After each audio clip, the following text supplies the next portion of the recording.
Hi, I'm back. Now, this video is continuing on with the second part for class 22 for Monday, Wednesday, Friday, and the second part of 16A for Tuesday, Thursday. Alright, so we're moving on to applying internal controls to cash receipts. So we kind of understand this idea that internal controls are these policies and procedures that we use to make sure the assets are safe and the financial reporting is correct. So internal controls are just kind of rules that we use. Now, we're moving down the balance sheet, most liquid asset, and of course the one most people would like to pocket, they're probably the riskiest of the assets, is cash. So we're going to talk specifically about internal controls for cash, and then in the next video we will look at our most important control, reconciling the cash account. Alright.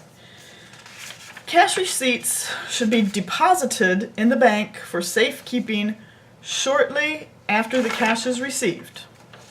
Companies receive cash either over the counter, through the mail, or by electronic funds transfer.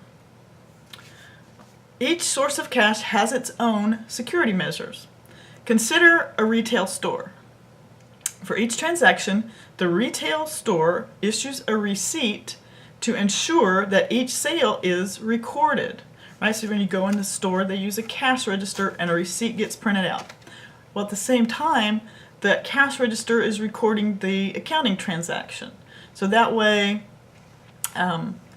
people who work at the store can't just walk out of there with stuff. People can't, you can't not record a sale. In order to record a sale, you have to do a receipt. At the end of the day, a manager proves the cash by comparing the cash in the drawer against the machine's record of cash sales. This helps prevent theft by the clerk. Alright, so we're going to have some controls. Cash occurs primarily when you're selling stuff. And you have to keep up with cash. Very important. People want that. Alright. So, in person, face-to-face, there is a register and people are recording sales, getting cash, and it records it.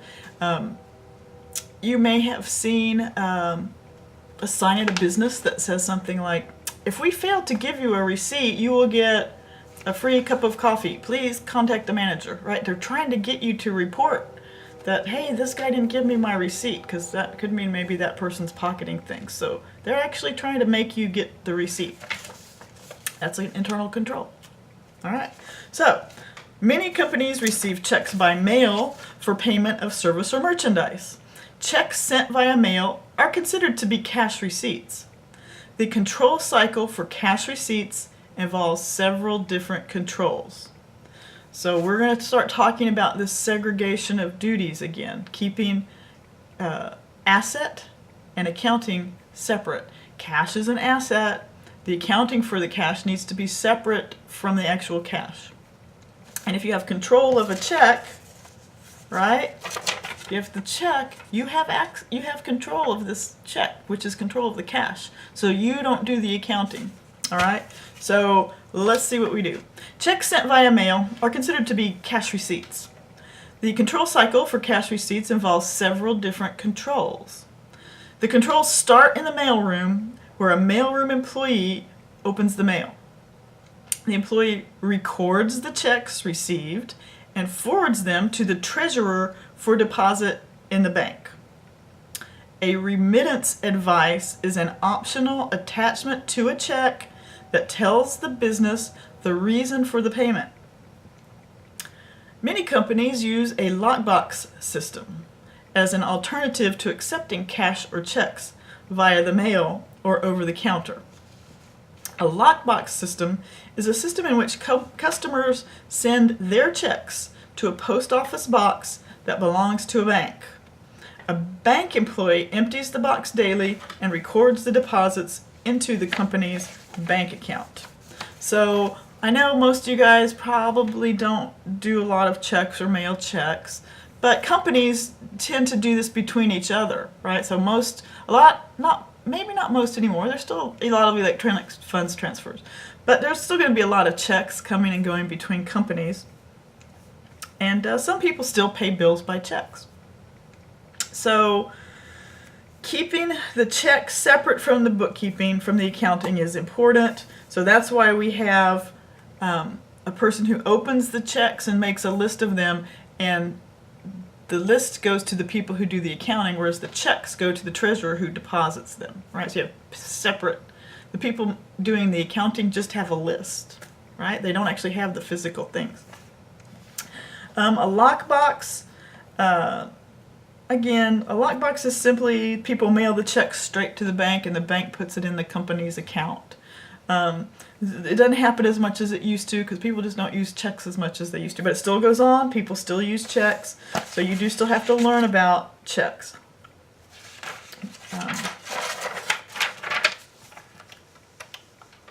So in your book, Exhibit 7-1 is explaining this cash receipts by mail. So you have to imagine an employee gets a check in their hand, right? They're working in, I guess I call it the mail room of the company, right? Where checks are being mailed in. So you can imagine, maybe it's the electric company, right? Utilities, people still pay a lot of their utilities by writing a check each month. Maybe you do. I don't. They just take it out of my bank account now. But I used to write checks for my electric bill. So you can imagine the person working at the electric company getting lots of envelopes. They open it, so out of every envelope they take the check. And it may have a little piece of remittance advice, which would be the, you know, if you've ever mailed a check somewhere and it says, return this check stub with your check, return this invoice with your check. That's called remittance advice in accounting language. So they get the remittance advice and the check, and they go, oh, this check gets applied to account number 58261, right? So they write it down, or they probably are typing it. It may even be scanning it, right? So this gets applied to this account. So they make the list. You usually call it a remittance list, cash remittance list. And that list, so then they'll have at the end of the day or the end of the hour or however often they do their remittance list, they'll have a stack of checks and the piece of paper or the computer screen that will print out a piece of paper that lists all these checks. So they send the checks to the treasurer, right? And the treasurer puts them in the bank. The list, remittance advice, goes to the accounting people who post it to the accounts, right? Do the journalizing and then the posting to the accounts. And then eventually the bank sends the bank statement to the accounting people who can check and say, did the checks that we said posted, did they actually go to the bank, right? So somebody can follow up and check and make sure that deposit got made. So that's how cash receipts work when they're being done at a company through a mail room. All right, so let's talk about checks at a company. Companies make many payments by check. Companies need a good separation of duties between the operations of the business and writing checks for cash payments, right? I mean, think about it. You don't just want anybody to pick up a check and write it and mail it out. Payment by check is an important internal control because a check provides a record of the payment and it must be signed by an authorized official. And the official reviews the supporting evidence prior to signing the check for payment. So you can imagine that companies want to safeguard that asset cash, right? So they don't let just any old body have the checkbook and write checks. Usually it's the treasurer or somebody who works in the treasurer's office. Frequently, the treasurer doesn't even prepare the checks. The treasurer just signs them. Somebody else will prepare the checks and maybe come with a receipt or something. And then the treasurer checks and makes sure everything's there and signs it. So that's an important control. Maybe just a couple of authorized people can sign a check. Exhibit 7-2 on page 283 shows the purchasing and payment process.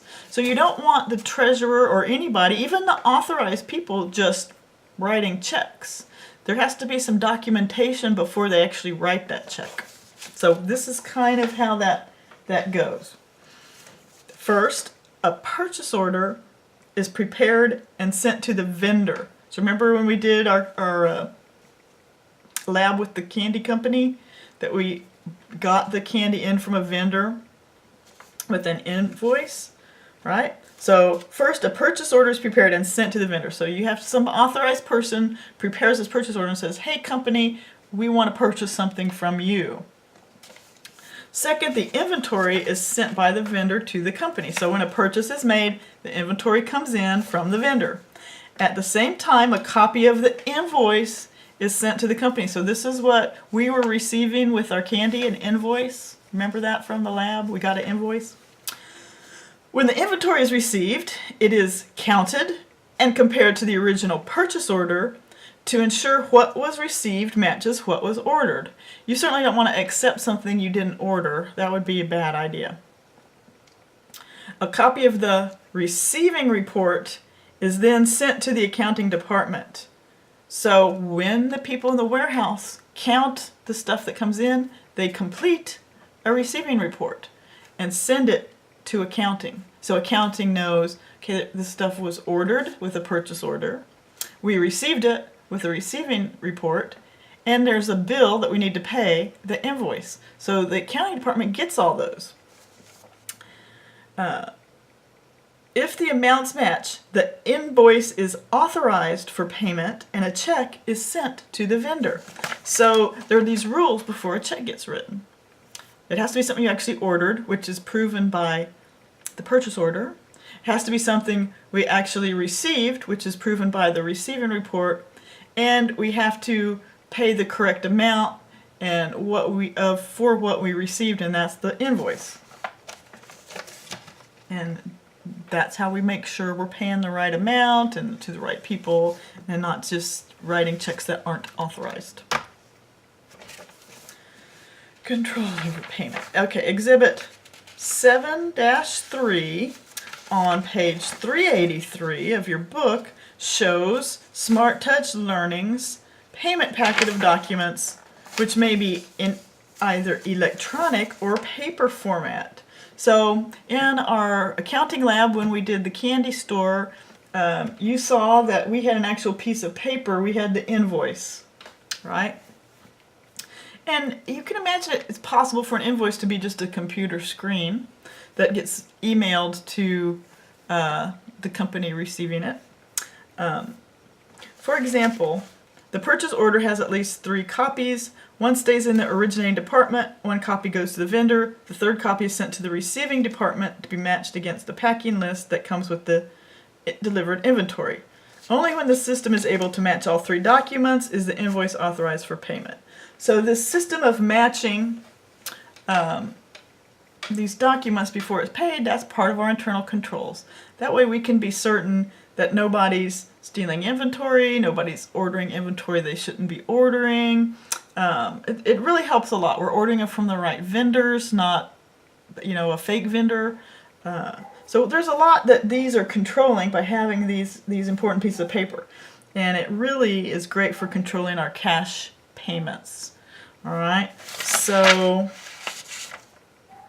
this is where the Monday, Wednesday, Friday class 22 ends. If you're in Tuesday, Thursday classes, you'll want to continue on and watch class 16B before class. All right, have great studies.